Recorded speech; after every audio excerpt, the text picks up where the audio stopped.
Also ich schätze mal, dass einen guten Künstler sowohl jede Menge Übung als auch ein angeborenes Talent ausmacht. Zum Beispiel würde ein Laie jetzt sagen, der Himmel ist blau, Schnee ist weiß und Felsen sind grau.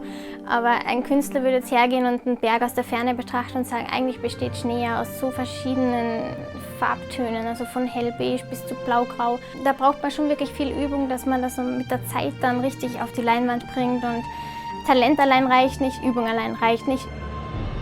Mein Name ist Raffaela, ich bin 26 Jahre alt, komme aus Österreich. Ich male liebend gerne Bilder aus verschiedenen Fantasy-Settings. Als damals der Hobbit ins Kino kam, ist meine Liebe für Fantasy wieder entflammt und dann habe ich beschlossen, dass ich meinen Lieblingsschauplatz, also Bruchtal auf Leinwand, verewige.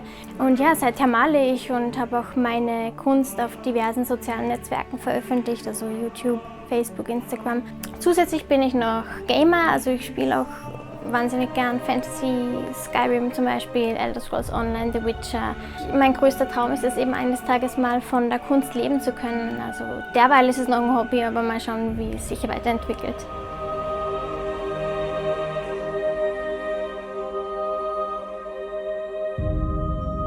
Natürlich lasse ich mich inspirieren von bestehenden Werken oder von Bildern, die ich irgendwo auffasse, auch von Landschaften.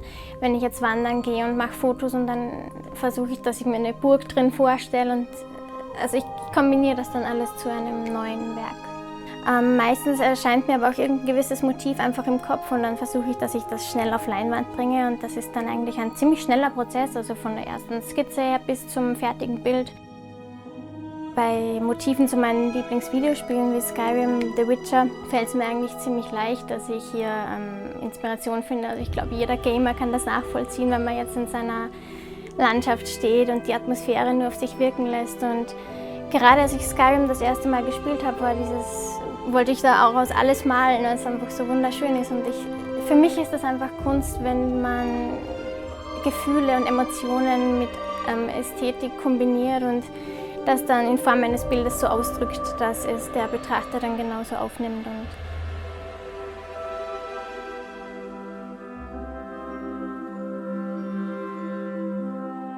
Ich habe früher aber ständig nur mit Öl gemalt, aber das war dann mit der Zeit auch anstrengend, weil für Ölfarben braucht man immer verschiedene Chemikalien und Verdünner, Terpentin und das ist dann schwierig, wenn das ganze Haus dann danach riecht und die Pinselreinigung ist auch anstrengend.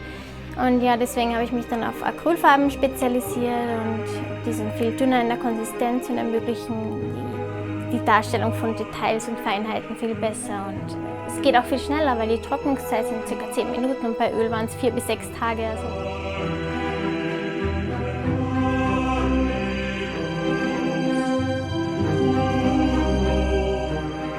Also ich habe verschiedene Orte da besucht, Schimmerhain und Alinor. Und ich finde einfach generell diese elfische Architektur so wunderschön und dann diese rosa-lila Bäume, die dann teilweise hinter den Felsen hervorschauen und generell Küstenwasserfälle, alles was mir gefällt, gebündelt in einer Region, also da kann man nur glücklich sein. Ich fange mit dem Gesamten, also ich male alles mal oben lila, unten blau und dann immer mehr Details. Also ich versuche mir beim allerersten Basisbild praktisch vorzustellen, wie das Bild jetzt ohne Details ausschaut, also ganz grob und unscharf, nur was für Farben da sind. Die beiden sind ja Acrylbilder und bei der Acrylmalerei da male ich in Schichten. Das heißt, die allererste Schicht ist mit viel Wasser verdünnt und da stelle ich mir mal ganz grob vor, welche Basisfarben brauche ich dafür. Und in dem nächsten Schritt mache ich dann mehr Details und immer weiter so, bis das Bild in verschiedene Schichten aufgebaut ist und dadurch irgendwie Tiefe bekommt. Und bei Ölmalerei im Gegensatz dazu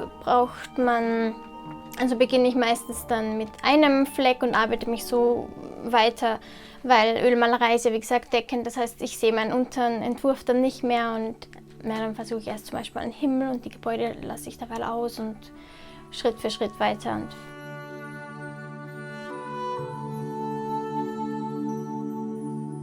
Mir hat gerade dieser Kontrast, diese hellblauen Farben und der dunkle Hintergrund gefallen und vor allem auch der Himmel mit diesen türkisen Wolken und Nebelschwaden.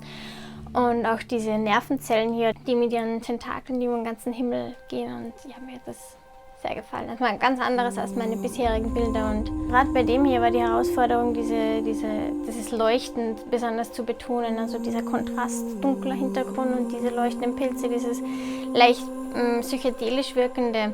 Und der Stern, also die Sterne beide, also bei dem Motiv hier auch, dass die richtig groß leuchten.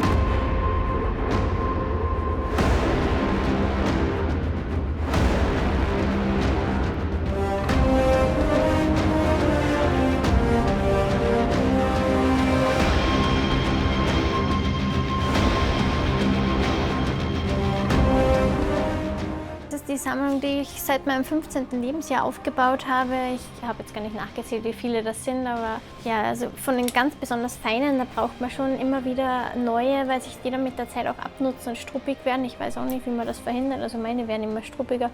Solche verwende ich jetzt zum Beispiel für Gras oder für Bäume und genauso wie die hier. Also ja, bin auch bei Pinseln eingedeckt.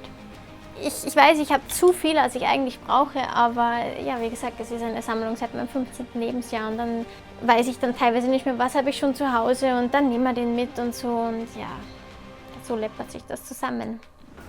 Ich schätze mal, es sind ja um die 120 Acryl und Öl gemischt, also Acryl wären jetzt vielleicht so 80 Farben. Naja, also ich schaue, dass ich jetzt zu jeder Farbe, also zum Beispiel Gelb habe ich 4 bis 5 Tuben und Rot verschiedene Töne. Also ich schaue schon, dass ich jetzt irgendwie so viel wie möglich habe, damit ich eine große Auswahl habe. Aber ich persönlich kann ja am besten lernen, wenn ich sehe, wie andere das machen. Und das ist für mich hilfreicher, als jetzt in Büchern zu blättern und über Farbenlehre da zu studieren. Und eben, wie ich auch vorhin schon gesagt habe, also einfach Learning by Doing, einfach ausprobieren, was einem liegt. Ja, es ist schon eigentlich ein großartiges Gefühl, vor allem wenn du dann selbst mit dem Bild zufrieden bist. Aber meistens ist es ja bei mir so, dass ich mir immer noch denke, okay, das ging jetzt noch besser. Und ich glaube, dieser Antrieb, das ist ja gerade das, was einen Künstler ausmacht, dass man immer versucht, noch besser zu werden.